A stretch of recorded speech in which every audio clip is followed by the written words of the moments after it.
What about any other names, Pete? Of course, we've spoken previously about Douglas Luiz. Seems like he has quite a few suitors. I know we've spoken about Arsenal before. Is that likely to come to fruition? Can you see that one potentially happening?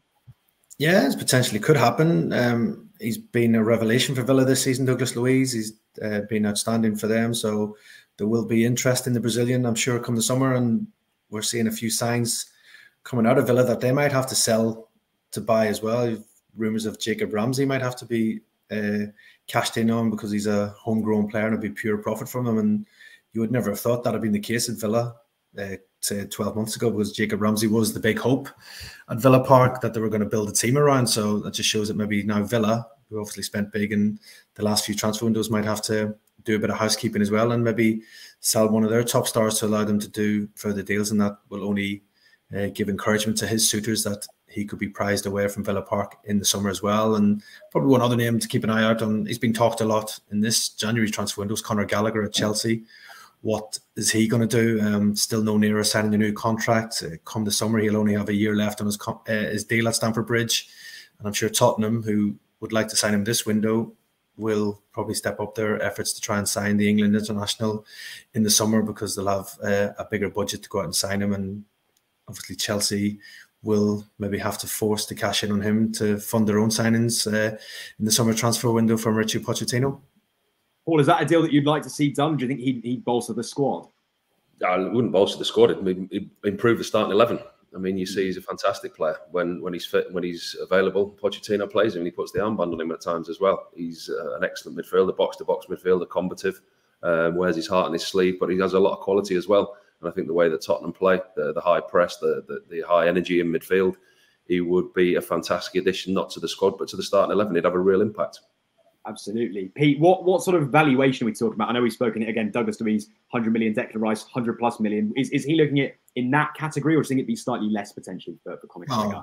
Definitely a lot less due to his contract situation. He'll only have a year left come the summer transfer window, and doesn't seem he's any nearer to agreeing a new contract. So they were asking around 50 million for Conor Gallagher, 50 to 60 for this January transfer window. So 6 months further down the line, I think that price tag has to come down for me. So you're probably looking between 40 to 50 for Conor Gallagher. And I'm sure those clubs will be waiting to see if he doesn't sign a new contract, that they maybe will hope to get him and offer an even cheaper fee as well. And Conor Gallagher's in a good position himself. He could stay at Chelsea. He doesn't really want to leave Chelsea. Would he be brave enough to run down his contract and potentially leave on a free transfer in 2025? There's a possibility that could happen as well, but Chelsea don't want that to happen. They would prefer to sell him if he's not going to sign a new contract. And the player himself, he's in the box seat right now, because if Chelsea do put him up for sale in the summer, there'll be a number of takers for him. But if he wants to sit tight and stay at Chelsea, he could put them in a bit of danger by running down his contract and potentially leaving for free. Paul, do you think that clubs' transfer strategies have changed now with FFP? Are we more likely to see clubs bringing in like signings of the future rather than established stars potentially? Yeah, I mean, you look at the scouting network now that the clubs use. You look at the player recruitment and the knowledge that players have. Another youngster, Valentin Barco, have I said that right? Who's gone to Brighton, signed 7.5 million from Boca, left back, left wing back, 19 years old. He looks like one of the most exciting talents to come out of South America in recent times. And that's the type of network that that clubs are going to be using. We know that Brighton's recruitment is excellent. You look at the way that they do. They sell top players for top prices. I mean, you look at Caicedo. What was it? 4.5 million they paid for him. Sold him for 100 million. I mean, that's not bad business. If this lad comes in at 7.8 million, they sell him for something similar. That club have got a great business model. And the football clubs, they've always been about a business model. They've always been about making money. But they're saying if you want to make money, you don't buy a football club. Football clubs succeed at the top level where there is endless pots of money. But with these FFP rules and the laws coming in now, the business model has to be a lot more stringent and a lot tighter than it's ever been.